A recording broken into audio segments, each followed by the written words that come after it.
শিষ্যদের লাগামহীন উইকেট পতনের ঝড়ে সালাউদ্দিনের মাথায় হাত। কনকাশন পরীক্ষা দেয়া জাকেরের মতোই কঠিন পরীক্ষা দিলেন বাংলাদেশের ব্যাটাররাও। ফলাফল হিসেবে জুটল ভক্তদের দুয়োধ্বনি। বাংলাদেশের ব্যাটাররা যেন পণ করে মাঠে নামলেন, যে করেই হোক উইকেট উপহার দিতেই হবে সংযুক্ত আরব আমিরাতের বোলারদের। লিটন ইমন থেকে শুরু করে হৃদয় শামীম, কেউই হাল ধরতে পারলেন না দলের। হতশ্রী ব্যাটিং।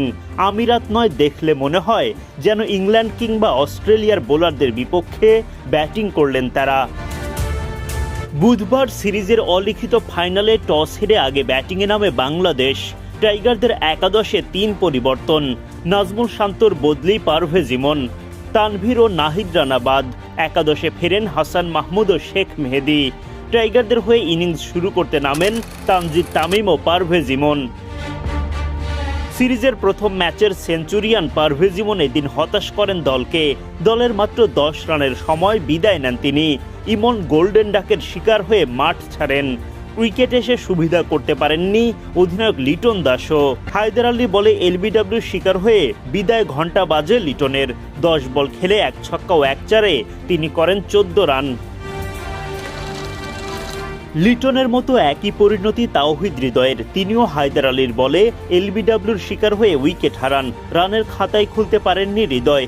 সহ অধিনায়ক শেখ মেহেদী দায়িত্ব নিতে পারেননি ব্যাট হাতে।